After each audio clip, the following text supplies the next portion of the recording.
To this tonight, the fight over the I-77 toll lane project is escalating. This morning, the Black Political Caucus stood with community leaders, announcing plans to file a temporary restraining order to stop the project.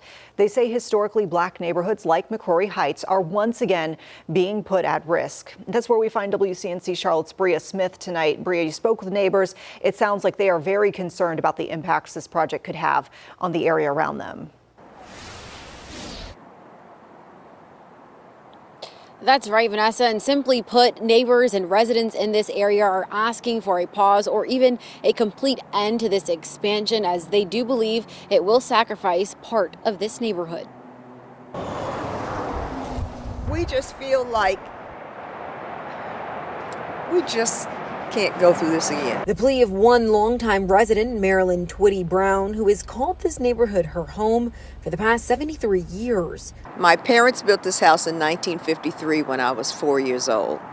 And my mother was a school teacher here in Charlotte, and my father worked for North Carolina Mutual Life Insurance Company. Roots established right here in McCrory Heights more than 7 decades ago. Something folks like Marilyn Twitty Brown worry can drastically change with NCDOT's I-77 proposal, which aims at reducing congestion and improving traffic flow throughout Charlotte. But residents say it's hard to see the benefits of this plan.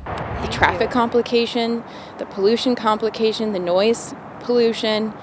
If they construct this, do they plan to do it at nighttime? How is that going to disrupt families? It's just a whole lot of issues that I think people forget to think about. Brown tells me this proposal brings back painful memories of past highway projects that displaced families and divided communities, how those impacts still linger.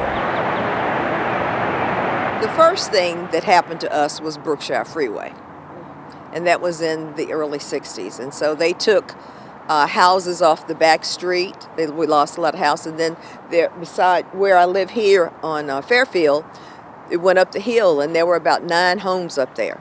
So those were also taken.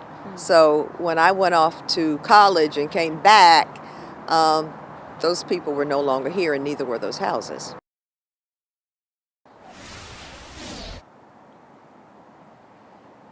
Now, while most residents were against this expansion, I did speak to someone who was in favor for it. And coming up at 6, we'll have more on what residents feel could be done for all of this. Live in McCrory Heights, Bria Smith, WCNC Charlotte. Bria, thank you so much.